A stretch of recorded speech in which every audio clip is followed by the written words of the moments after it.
अस्सलाम वालेकुम। Welcome back with a new video. तो दोस्तों, आज हम आपके साथ हाज़िर हुए हैं एक नई वीडियो के साथ।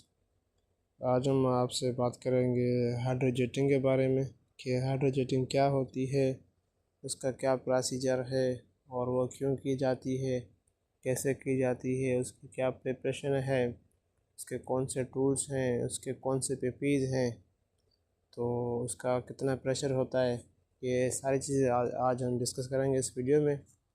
तो चलो शुरू करते हैं आज जो हमारा टॉपिक है हाइड्रोजेटिंग के बारे में। तो दोस्तों, सबसे पहले जो हाइड्रोजेटिंग होती है जिस भी इक्विपमेंट्स की होती है, एक्सचेंजर हो गया, कॉलम हो गया, वेसल हो गया, बॉयलर हो गया, रिएक्टर हो गया, जितने भी इक्विपमेंट्स या पाइपलाइन हो गई, तो उस जितने इक्विपमेंट्स की हाइड्रोजेटिंग होती है, सबसे पहले क्या होता है, हमने उसका जो एक प्रोसीजर है वो पढ़ना होता है। यानी कि सबसे पहले जो हमारा इक्विपमेंट है, जैसे मैंने अभी आपको इक्विपमेंट बताए, फॉर एग्जांपल हमारा एक्सचेंजर है, उसकी हाइड्रोजेटिंग होनी है। तो सबसे पहले हमने क्या करना, उसके जो आइसोलेशन प्लान है वो देखना है कि वहाँ पे आइसोलेशन पूरी हो चुकी है। आइसोलेशन मतलब यानी कि उसके जितने भी लाइंस हैं, कनेक्ट हैं एक्सचेंजर के साथ, वो सारे डिस्कनेक्ट हैं, ब्लाइंडेड हैं कि नहीं, वहाँ पे लोटो अप्लाई हो चुका है कि नहीं, लोटो यानी लॉग और टैग आउट। और उसके बाद हमने चेक करना है कि वहाँ पे ऑपरेशन की साइड से उसकी अथॉरिटी है कि हम हाइड्रोजेटिंग के लिए अप्लाई कर सकते हैं।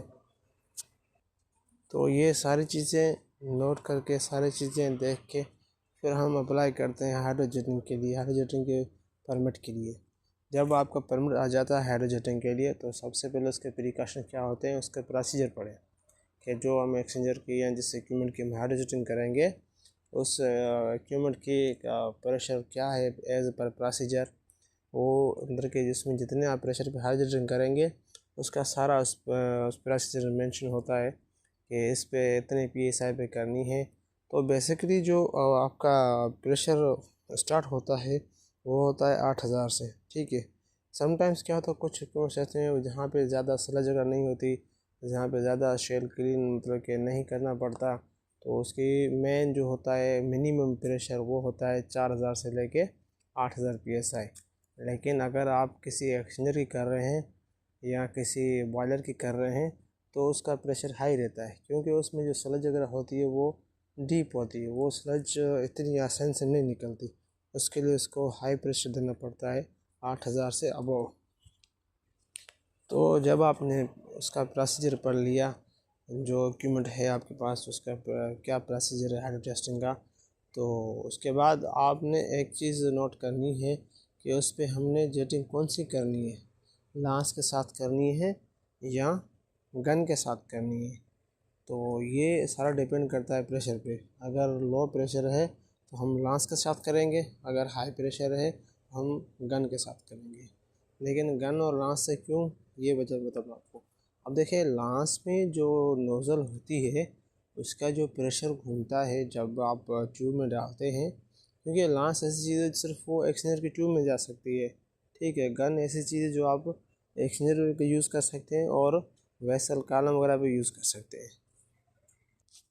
और उसके मुंह में मतलब इस टाइप की नोज़ल बनी रहती है। एग्जांपल देता हूँ, जैसे आप स्प्रे देखते हैं, स्प्रे करते हैं, वो कैसे उसका निकलता है पानी प्रेशर में, यानी उसके हर सुराख के निकलता है। तो इसमें लॉन्च में ऐसे एक पार्टिकल्स बने, एक टिप टाइप बने रहते हैं आगे से। वो जब ट्यूब में जाती है तो अराउंड घूमता है उसका पानी। ठीक है। उसका पानी अराउंड निकलता है विथ प्रेशर। ठीक है। तो ये हो गया लांस के बारे में। ठीक है। लांस आप याद रखिए, लांस हमेशा ट्यूब में यूज़ होती है। बाकी इक्विपमेंट्स जो है वेसल कॉलम बॉयलर जो भी हैं उसमें गन यूज़ होती है, और गन एक्सचेंजर में भी यूज़ होती है, लेकिन वो प्रेशर के हिसाब से। ठीक है। तो एक और चीज़ आपको मैं बताता हूँ कि जब भी आप इक्विपमेंट पर जाते हैं, इक्विपमेंट किसी के हाइड्रोजेटिंग करनी है, तो सबसे पहले वहाँ पे जो मैंने आपको बताया प्रोसीजर देखना है। सेकंड से कि आप जो अपना टूल है वो प्रॉपर रखना है। जैसे आप जेटिंग मशीन हो गई। ठीक है। और उसके अलावा आपकी जो गन है या वहाँ से जो आपके पीपीज़ हैं, ठीक है, फेस शीट हो गई, वाटर प्रूफ आपका जैकेट हो गया, आपका रबर शूज़ हो गए, ठीक है, रबर ग्लव्स हो गए, ये चीज़ आपने पूरी करनी होती हैं। और उसके बाद जब आप साइट पे जाते हैं तो वहाँ पे एक बार फिर वेरीफाई करें जो आपकी इक्विपमेंट जेटिंग करनी है वो प्रॉपर आइसोलेटेड है कि नहीं। ठीक है, पर हमने अप्लाई किया। और हमेशा नोट करें जब आप उधर जा गए मतलब कि इक्विपमेंट पे देखें प्रॉपर ड्रेन हुआ है कि नहीं हुआ। उसका जो वेंट रहता है या उसका जो ड्रेन पॉइंट रहता है, ड्रेन पॉइंट चेक करें वहाँ पे। या इंश्योर आप बताते हैं जो आपके एरिया में होते हैं ऑपरेशन वाले वो बताते हैं ये ऑलरेडी ड्रेन है। ठीक है। और इसके बाद आपको मैं एक और चीज़ शेयर करता हूँ। जब आप इक्विपमेंट पे गए, ठीक है, आपने सारा सेटअप कर लिया हाइड्रोजेटिंग के लिए, वहाँ पे मेक श्योर करना है आपने वेरिफिकेशन लगानी है। ठीक है, जेटिंग साइन के आपने वेरिफिकेशन लगानी है एज़ पर प्रोसीजर को। वहाँ पे कितनी वेरिफिकेशन करनी चाहिए, 20 मीटर करनी चाहिए, 10 मीटर करनी चाहिए। ठीक है, ये चीज़ लगानी होती है हाइड्रोजेटिंग के लिए। अब ये तो हो गया एक्सचेंजर के बारे में कि वहाँ आपने कैसे हाइड्रोजेटिंग करनी है और किस तरह करनी है, उसके कौन कौन से टूल्स होते हैं और कौन से पीपीज होते हैं। लेकिन एक और चीज़ बता दूँ आपको कि ये हाइड्रोजेटिंग करते क्यों हैं, इसका मेन मकसद क्या होता है, क्या है क्लीनिंग के अलावा। तो ये आपकी नॉलेज के लिए बता रहा हूँ कि जो हाइड्रोजेटिंग करते हैं किसी भी इक्विपमेंट्स की, उसमें क्या होता है जो ऑपरेशन की तरफ से कोई केमिकल्स या जो भी चीज़ें पास करवाई जाती हैं उनमें उनका जो प्रोडक्शन होती है वो कम हो जाती है, जिसकी वजह से उन मजबूरन उसकी हाइड्रोजेटिंग करवानी पड़ती है। और सेकंड ये है कि वो इक्विपमेंट उसका मतलब कि एक्सपायर जल्दी होने के चांसेस होते हैं, तो इसलिए हाइड्रोजेटिंग करवाते हैं ताकि जो हमारी प्रोडक्शन है वो भी कम ना हो और जो हमारा इक्विपमेंट है वो भी अच्छी तरह वर्किंग करे। तो ये प्रोसीजर होता है हाइड्रोजेटिंग के लिए। नोट करना है, एक बार फिर बताता हूँ कि हाइड्रोजेटिंग हमेशा दो टाइप की होती है, एक लांस दूसरी गन की। ठीक है, यानी कि एक लांस एक गन की।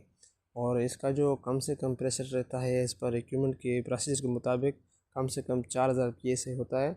और समटाइम्स ये जो मिनिमम है, नहीं तो 8000 से लेके 15000 18000 तक भी PSI होता है।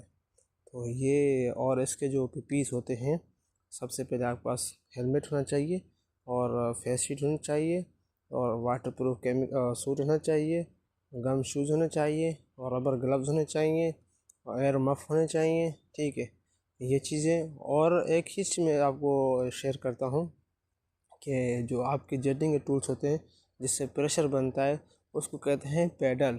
ठीक है, पैडल तो नाम तो आपने सुना होगा, लेकिन वो पैडल का काम क्या होता है कि जब आप लांस, ठीक है, जब आप लांस किसी ट्यूब में डालते हैं तो खाली उससे पानी क्रॉस करता है, लेकिन उसमें प्रेशर कैसे आता है, जब वो आपके नीचे जेटिंग मशीन खड़ी रहती है उसका जो प्रेशर होता है वो आता है पैडल के थ्रू।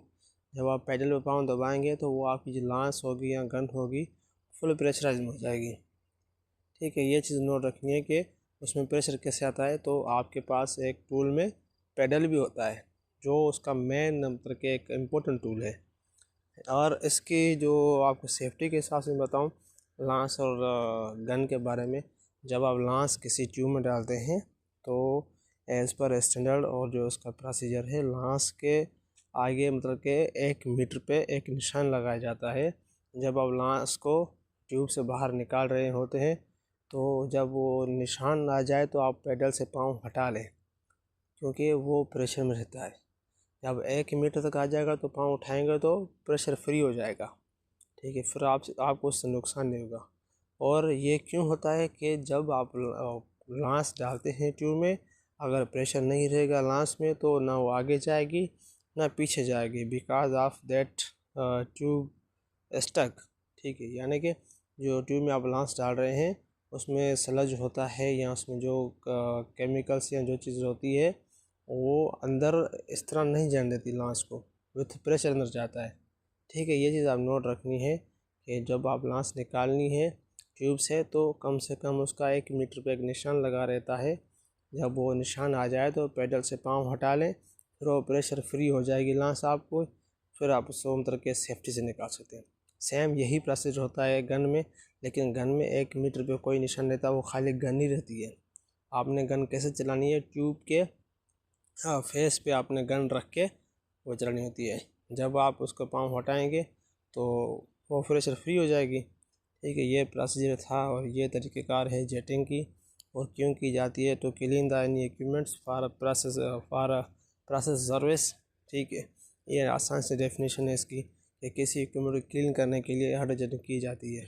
और उसके बाद सेम प्रोसेस यही है कि जब आपने क्लाइंट को इक्विपमेंट देना होता है तो वो आके वेरीफाई करते हैं QC वगैरह या क्वालिटी क्लीयरेंस चेक करते हैं equipment as per requirement clean हुआ है कि नहीं हुआ, ठीक है। ये तो एक प्रोसेस का है, लेकिन आपने इतना याद रखना है कि जो जेटिंग है उसका क्या पर्पज़ है, क्यों की जाती है, कैसे की जाती है, उसके कौन से टूल्स होते हैं, कौन से PPs होते हैं, तो ये और उसका कितने प्रेशर पे जेटिंग की जाती है।